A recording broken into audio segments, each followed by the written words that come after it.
Furnished accommodation అంటారు చూసారా, ఒక్కొక్కసారి ఇల్లు బాగుంటే ఇంట్లో వస్తువులు బాగుండవు, ఇంట్లో వస్తువులు బాగుంటే ఇల్లు బాగుండదు, రెండు బాగుంటే గోడకి మేకులు ఎక్కువ ఉంటాయి. అలా కాదు, రెండు ఒక్కొక్క ఇంట్లో ఏంటంటే ఎక్కడ ఏ ఉండకూడదో అక్కడ ఉంటాయి. అది విచిత్రం. బెడ్రూమ్ లోకి తీసుకెళ్లి ఆచార్య పురుషుల ఫోటో పెట్టకూడదు. ఆచార్య పురుషుల ఫోటో ఎక్కడ ఉండాలి? మీరు పవిత్రంగా నమస్కరించగలిగిన చోట ఉండాలి. అంతేకాని భక్తి అన్నదానికి ఓ కట్టుబాటు ఉండాలి తప్ప గురువు గారి ఫోటో ఎక్కడ ఉండకూడదో అక్కడ పెట్టకూడదు. మీరు గురువు వారు ఉన్నారు అన్న భావన అనుకోండి, మీకు గురువు గారు ఉన్నారు అన్న భావనతో మీరు చేయకూడని పనులు కొన్ని ఉంటాయి. గురువు గారి సమక్షంలో మీ మనసు ఏ వికారము చెందకూడదు. మరి అప్పుడు బెడ్రూమ్లో పెట్టుకోవడం ఎంతవరకు శ్రేష్టం? అందుకే జగద్గురువు అయిన కృష్ణుడిని పెట్టద్దంటారు త్రిభంగిని. పెట్టకూడదు. పెట్టకుండా ఉండడం భక్తి. ఇక్కడ ఎందుకు పెట్టలేదండి అని అడిగారు అనుకోండి, ఇక్కడ ఎలా పెడతానండి అన్నారు అనుకోండి, అది భక్తి కదండి. ఏ బాత్రూంలో అన్నం ఎందుకు తింటారు? మీరు కట్టుకున్నదేగా. బాత్రూంలో అన్నం ఎలా తింటానండి అంటున్నారు కదా. మరి గురువు గారి ఫోటో బెడ్రూమ్లో ఎలా పెట్టావు? పెట్టకూడదు, తప్పది. ఎక్కడ పెట్టాలో అక్కడే పెట్టాలి. ఇది అందం.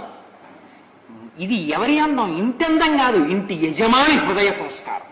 యజమాని అందగాడు. అందగాడంటే బాహ్యంలో కాడు, ఆంతరమునందు అందగాడు. ఏమిటో తెలుసా అండి? సీతారాములు ఉన్నారనుకోండి, పార్వతీ పరమేశ్వరులు ఉన్నారనుకోండి, వాళ్ళు తల్లిదండ్రులు. వాళ్ళు తల్లిదండ్రులు కాదండి, కొడుక్కి పెళ్లి చేసి కోడల్ని తీసుకొచ్చేది, కూతురికి పెళ్లి చేసి అల్లుడిని తెచ్చుకునేది. అక్కడ సశక్తి స్వరూపమైన ప్రసన్నమూర్తుల్ని పెట్టుకోవాలి.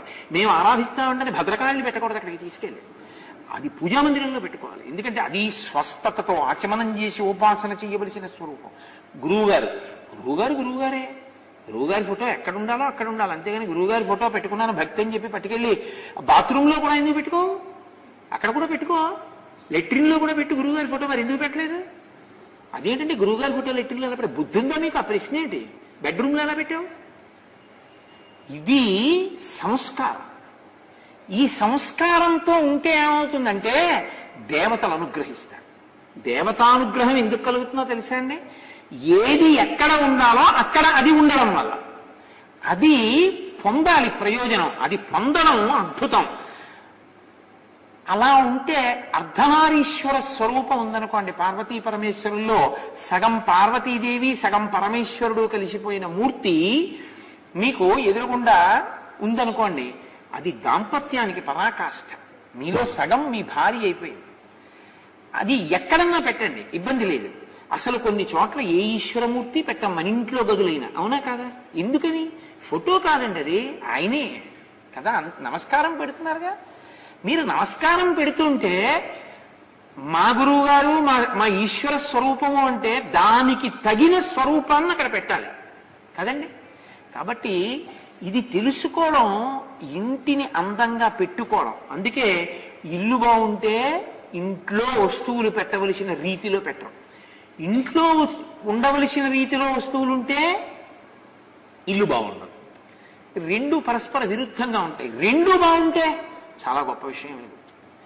చక్కగా అన్ని రకాలైనటువంటివి, అంటే ఇల్లు అంటే కేవలం ఇల్లు కాదు, ధనము, బంగారము, వస్తువు, వాహనములు అన్నిటితోటి ఆ ఇల్లు అంత అందంగా ఉంది. పూజ చేసుకుందాం, మారేడు చెట్టు ఉంది. శనివారం వచ్చిన వెంకటేశ్వర ఆరాధన, చక్కగా తులసి వనం ఉంది. అమ్మవారికి పూజ చేసుకోవాలి, ఎర్రటి పూలు ఉన్నాయి. చక్కగా ఏదో ఇంట్లో శుభకార్యం కోసుకోవడానికి ఒక గోరింటాకు చెట్టు ఉంది. శుభకార్యం అలా వాళ్ళ ఇంటికి వెళితే వసంతకాలం పువ్వు వేస్తుంటే ఇప్పుడు మామిడి కొమ్మలేయడం మేమేమో అంటారు. అలా కాకుండా మీ ఇంట్లోనే ఓ మామిడి చెట్టు ఉంది. కాస్త 4 చెట్లు వేసుకోవడానికి వీలుగా ఉంది. ఇంట్లో స్థలం ఉంది, కానీ పువ్వు కాయాలేని చెట్టు వేసావు.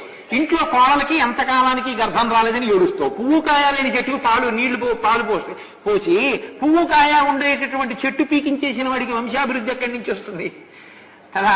జ్ఞానం కలుగుతుందేమో, అంతటా ఈశ్వరుడు ఉన్నాడు. కాబట్టి ఏ ఉండాలో ఉండడం ఇంటికి వైభవం, ఏమి ఉండకూడదో అవి ఉండకపోవడం వైభవం.